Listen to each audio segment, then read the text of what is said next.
नमस्कार, आपण पाहत आहे भांडा फोड न्यूज. एका दमात भ्रष्टाचारी कोमात.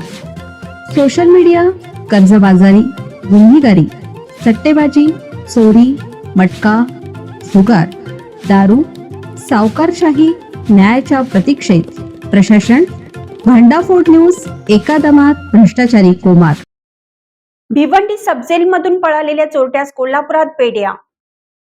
घरफोडी, चोरी आणि दरोड्यासह 30 पेक्षा अधिक गुन्ह्याचे रेकॉर्ड असलेल्या आणि भिवंडी सबजेलमधून सुरक्षा यंत्रणांना चकवा देत पसार झालेल्या सराईत चोरट्याला स्थानिक गुन्हे अन्वेषणने कोल्हापुरात गुरुवारी पेड्या ठोकल्या.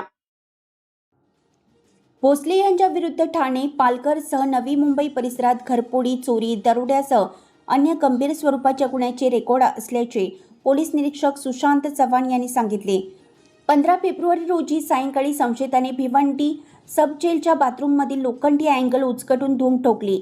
यापूर्वी मुंबई रेल्वे पोलिसांना हिसडा मारून त्याने पलायन केलं होतं. मुंबई, पुण्यासह कोकण, पश्चिम महाराष्ट्र शोधासाठी शांतीनगर ठाणे पोलीस ठाण्याची यंत्रणा कार्यरत होती. मात्र त्याचा सुगावा लागला नव्हता. ठाण्यातील कुख्यात गुन्हेगाराने कोल्हापुरात आश्रय घेतल्याची माहिती पोलीस निरीक्षक चव्हाण, संतोष कळवे, आतिश म्हात्रे, सागर माने यांना मिळाली. पथकाने सापळा रचून रवींद्र भोसलेला ताब्यात घेऊन त्याची झडती घेतली. संशयितांच्या प्राथमिक चौकशीनंतर त्याला शांतीनगर पोलिसांच्या हवाली करण्यात आलं.